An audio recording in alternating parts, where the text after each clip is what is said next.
नमस्कार। जय जगन्नाथ बंधु माने केमती अच्छा समस्ते भल अच्छा तो तो एबे आमे पुणी गीता ज्ञान आरंभ करिबा। एबे मु गीता पढ़ी पुणी गीतार आउ गोटे श्लोक अछि। श्लोक नंबर होछि 12। तो 12 नंबर श्लोक आमे पढ़िबा प्रथम अध्यायर। देखिबा श्लोक रे आज कोन अछि आउ केमती कोन तार व्याख्या हेछि भल भाबरे मु सेटा आपनको पढ़ी कि सुनेइबी आउ देखैबी। तो ता पूर्व मु टिके गुरुदेव को प्रार्थना कर दउछि तापर आमे आरंभ करिबा। गुरु ब्रह्मा गुरु विष्णु गुरुदेव महेश्वर गुरु साक्षात् परब्रह्म तस्मै श्री गुरवे नमः।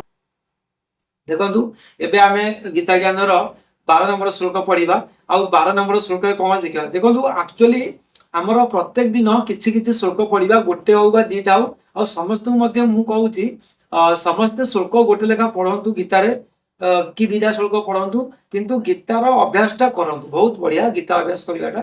तो एबे आमे देखिबा गोटे श्लोक 12 नंबर श्लोक कोन अछि पढ़िबा। गोटे श्लोक आज पढ़िबा। तस्य संजनयन् हर्षं कुरु बुद्ध पितामह सिंहनादं विनोद्योचै शंखदद्मौ प्रतापवान्।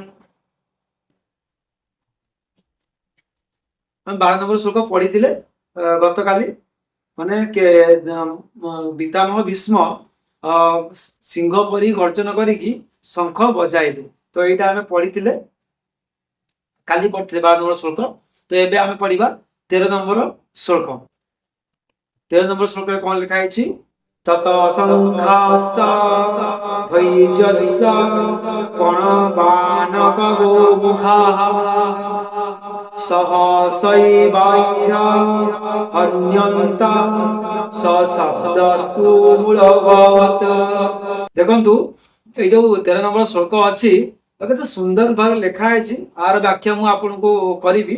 कहछि ततः शंखास्त भैज्यास्त।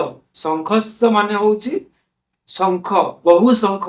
तत्त संख्या तत्त होछि तापरे, तत्त होछि तापरे शंखास्य माने बहु शंख। शंखास्य अर्थ होछि बहु शंख। तापर होछि भैज्यास्य। भैज्यास्य अर्थ होछि बहु भेरी। जो आग काले सब बासुला भेरी तुरी आपण माने जानिथिबे। तो सेतो आसला भेरी तो लंबा है कि ओटा थिबो एते लंबार पूरा तयारी हेतिबो। सेटा बजेले बहुत जोर से साउंड होय। सेटा कोनती भेरी। भेरी ओटा एमि दिनछ ता साउंड रे पूरा एरिया कंपी जिवो। तो एटा कोनती बहु भेरी। भेरे कहछि भैज्यास्य शंख आउ भेरी। तापरला पणवान गोमुखा। पणवान अर्थ होछि गोमुखा होछि नागरा।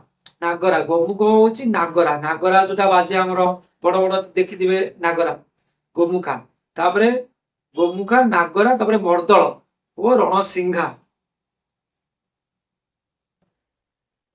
रणसिंघा तापरे आसला कोन सहसा। एवं सहसा होछि एक संगे। अभ्य हनंत। अभ्य हनंत अर्थ होछि बाजी उठिला। भेरी तुरी सिंघा एकातरे बाजी उठिला। सह होछि सेही शब्द तुमुल।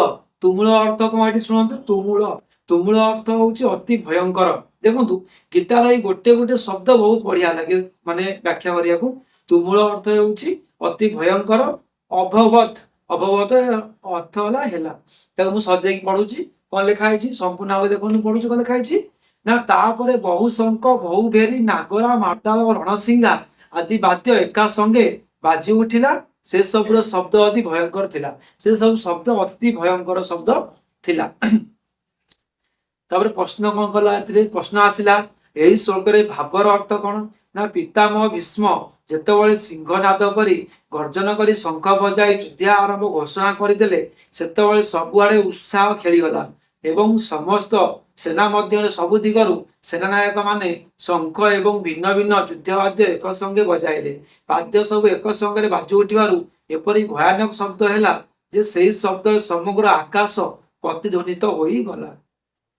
माने एते जोर से शब्द हैला पूरा आकाश भी प्रतिध्वनित हो गला। पूरा एरिया कंपमान करा गला माने से शब्द रे। आ एते भयंकर शब्द थिला जे साधारण लोक देखिले सुनिले से डरी जिवो।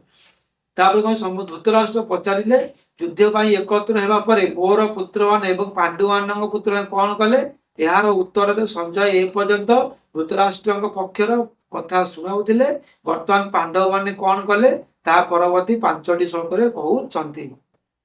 देखंतु जो प्रथम श्लोक थिला धृतराष्ट्र संजय को पचारिथिले कि मोर आउ पांडु मानकर पुत्र युद्ध करिवार आशा नहीं एकत्रित होइथिबा रणक्षेत्र रे कौन सबु कले ए पर्यंत संजय धृतराष्ट्र को शुणाउथिले कौरव माने तांकर जो 100 पुत्र थिले से पर्यंत कौन सबु चलीथिला रणक्षेत्र रे से सबु बुझेई कि कहूथिले धृतराष्ट्र को। तब एबे आउ 5टा श्लोक अछि जोंथिरे कि से कहिबे पांडव माने कौन कले पांडव मान विषय पुणी विशेष भाव में से वंदना करेंगे धृतराष्ट्र आगरे। तो यही सब गीता श्लोक गीता ज्ञान बहुत सुंदर भाव में अच्छी श्लोक। तो आउ गोटे श्लोक अच्छी कौन तो आम कालिकी पढ़ा आज टे आउ बेसी पढ़ानी आज गोटाए श्लोक व्याख्या करवा बहुत कम समय रे। तो कालिकी आउ गोटे श्लोक आम पढ़ा। तो रही पुणी देखा कालिकी गीता ज्ञान रे। हर हर महादेव।